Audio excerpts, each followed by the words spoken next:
അയോധ്യ രാമക്ഷേത്ര പ്രതിഷ്ഠാ ചടങ്ങ് നാളെ ഉച്ചയ്ക്ക് 12:20 ആരംഭിക്കും. പ്രതിഷ്ഠാ സമയത്ത് പ്രധാനമന്ത്രി നരേന്ദ്രമോദി ശ്രീകോവിലിലുണ്ടാകും. വാരണസിയിലെ വേദപണ്ഡിതൻ ലക്ഷ്മികാന്ത് ദീക്ഷിത് പ്രതിഷ്ഠാ ചടങ്ങിന് നേതൃത്വം നൽകും. അയോധ്യ രാമക്ഷേത്ര പ്രതിഷ്ഠാ ചടങ്ങ് നാളെ ഉച്ചയ്ക്ക് 12:20-നും 12:30-നും ഇടയിലെ അഭിജിത്ത് മുഹൂർത്തത്തിൽ നടക്കും. പ്രതിഷ്ഠയ്ക്ക് മുന്നോടിയായുള്ള പൂജകൾ ഇന്നും തുടരും.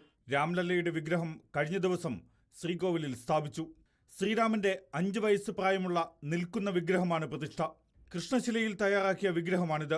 പ്രതിഷ്ഠാ സമയത്ത് പ്രധാനമന്ത്രി നരേന്ദ്രമോദി, RSS മേധാവി മോഹൻ ഭാഗവത്, UP മുഖ്യമന്ത്രി Yogi Adityanath, UP governor Anandiben Patel, trust chairman Mahant Nityagopaldas എന്നിവർ ശ്രീകോവിലിൽ ഉണ്ടാകും. 12 മുതൽ 12:50 വരെ പ്രധാനമന്ത്രി രാമക്ഷേത്രത്തിൽ തുടരും. ഉച്ചയ്ക്ക് ശേഷം അയോധ്യയിലെ പൊതുപരിപാടിയിലും മോദി പങ്കെടുക്കും. 180 സന്യാസിമാരും പത്മപുരസ്കാര ജേതാക്കളും അടക്കം 10,000-നടുത്ത് വിശിഷ്ട വ്യക്തികൾ ചടങ്ങിനെത്തും. മറ്റന്നാൾ മുതലാണ് രാമക്ഷേത്രത്തിൽ പൊതുജനങ്ങൾക്ക് ദർശനം. റിപ്പോർട്ടർ, ദില്ലി.